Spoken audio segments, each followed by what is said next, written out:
बिल्कुल सही वक्त पर आपने उसे बताया है, बिल्कुल सही वक्त पर आपने बोला है, बिल्कुल सही वक्त पर वो सो रहा है। ऐसे जुमले हम अपने डे टू डे लाइफ यानी रोज़मर्रा ज़िंदगी में ज़रूर बोलते या सुनते हैं। इन जुमलों में हम कह रहे हैं बिल्कुल सही वक्त पर। इसके लिए आपको यूज़ करना होगा इंग्लिश में एट द राइट टाइम। आइए कंप्लीट स्ट्रक्चर समझते हैं। Sentence plus at the right time. Sentence या टेंस या सिचुएशन के हिसाब से चेंज होता रहेगा। एट द राइट टाइम ये वही का वही रहेगा, विच मीन बिल्कुल सही वक्त पर। अच्छी तरह समझने के लिए कुछ मिसालें देखते हैं। बिल्कुल सही वक्त पर आपने उसे बताया है, you have told him at the right time. You have told him at the right time. बिल्कुल सही वक्त पर आपने बोला है, you have spoken at the right time. You have spoken at the right time. बिल्कुल सही वक्त पर वो सो रहा है, he is sleeping at the right time.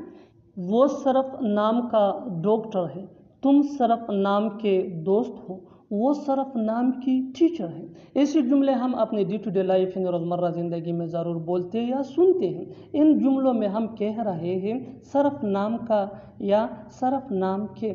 इसके लिए आपको यूज़ करना होगा इंग्लिश में सो कॉल्ड। आइए कंप्लीट स्ट्रक्चर समझते हैं। सब्जेक्ट प्लस हेल्पिंग वर्ब जिसको ऑक्सिलरी वर्ब भी कहा जाता है, ये टेंस या सब्जेक्ट के मुताबिक होता है, plus so called plus other words. अच्छी तरह समझने के लिए कुछ मिसालें देखते हैं। वो सरफ नाम का डॉक्टर है, he is so called doctor. He is so called doctor.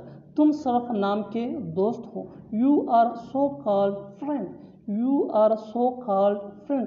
वो सरफ नाम की टीचर है, she is so called teacher. ऐसा लगता है कि आप ठीक नहीं हैं।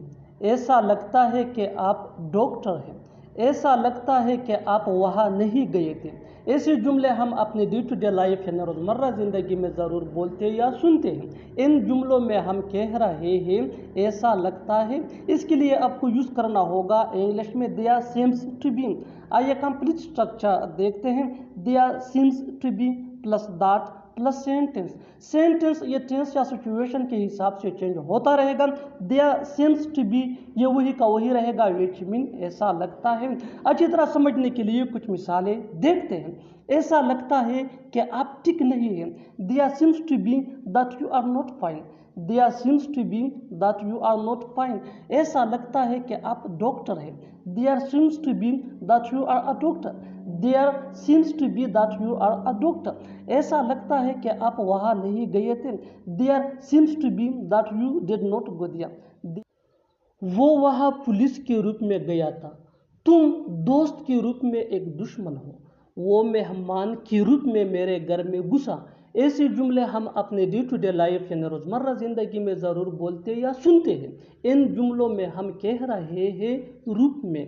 इसके लिए आपको यूज़ करना होगा इंग्लिश में इन द गाइज ऑफ। आइए कंप्लीट स्ट्रक्चर देखते हैं। Sentence plus in the guise of plus noun. अच्छी तरह समझने के लिए कुछ मिसालें देखते हैं। वो वहाँ पुलिस के रूप में गया था। He went there in the guise of a police. He went there in the guise of a police. तुम दोस्त के रूप में एक दुश्मन हो। You are an enemy in the guise of a friend. You are an enemy in the guise of a friend. वो मेहमान के रूप में मेरे घर में घुसा।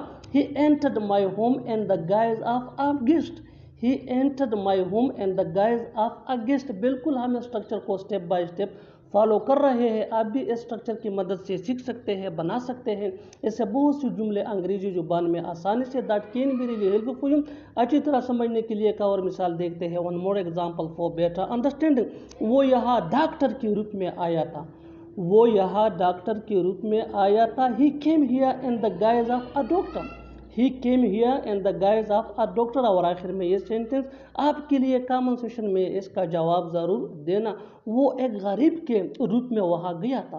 वो एक गरीब के रूप में वहाँ गया था। Subscribe to English PS for more advance English sentence structure. Thanks मानना।